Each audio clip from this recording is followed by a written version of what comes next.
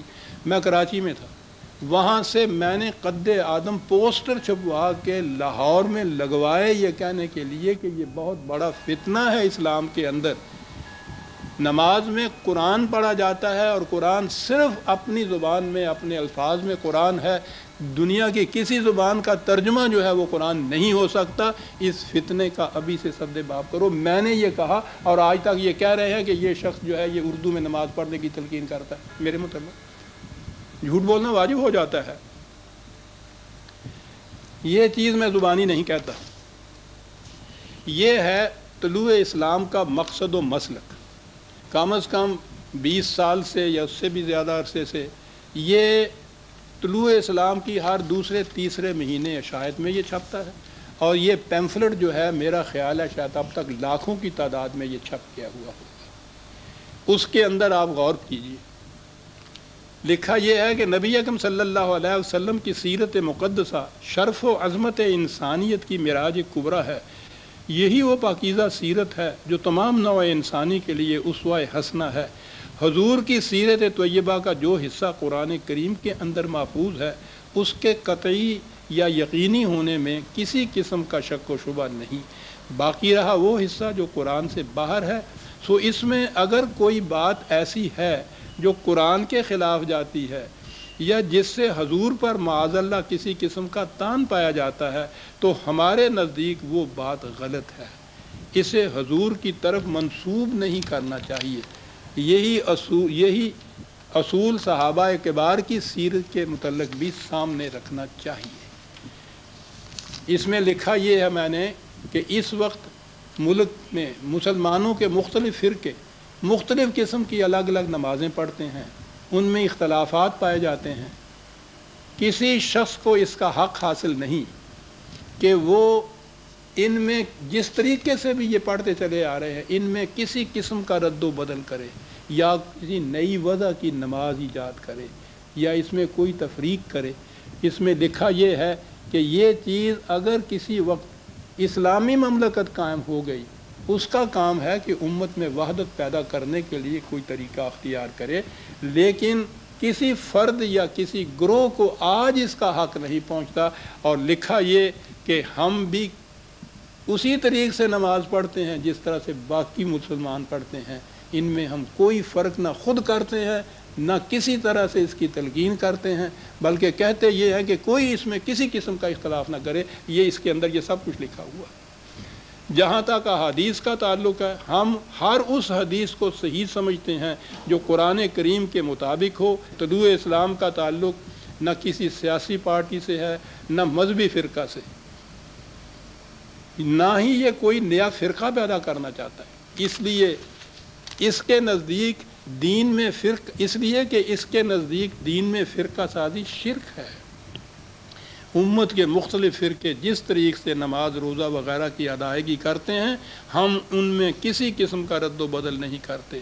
ہم صرف قرآن کی تعلیم کو عام کرتے ہیں تاکہ کسی طرح پھر سے قرآنی نظام خلافت علی منہاج رسالت کا قیام عمل میں آ جائے. یہ ہے ہمارا مسلک جسے ہم برسوں سے دہراتے چلے آ رہے ہیں. اس کے خلاف جو کچھ ہماری طرف منسوب کیا جاتا ہے وہ مخالفین کا پروپیگنڈا ہے. اب رہا اس پروپیگنڈے کی مشینری, جتنی مشینری ان حضرات کے پاس منظم ہے پروپیگنڈے کی, دنیا کی کسی بڑے سے بڑے مملکت کے پاس بھی نہیں ہے. ہر شہر کے ہر گلی, ہر محلے میں, ہر گاؤں میں, ہر کوچے میں مسجد موجود ہے. مسجد میں لوگ جاتے ہیں نماز کے لیے. وہ ان کے ہاں کا ایک ریڈیو اسٹیشن ہے, وہاں 5 وقت لوگ جمع ہوتے ہیں. ہفتے میں ایک دفعہ ایک اجتماع ہوتا ہے.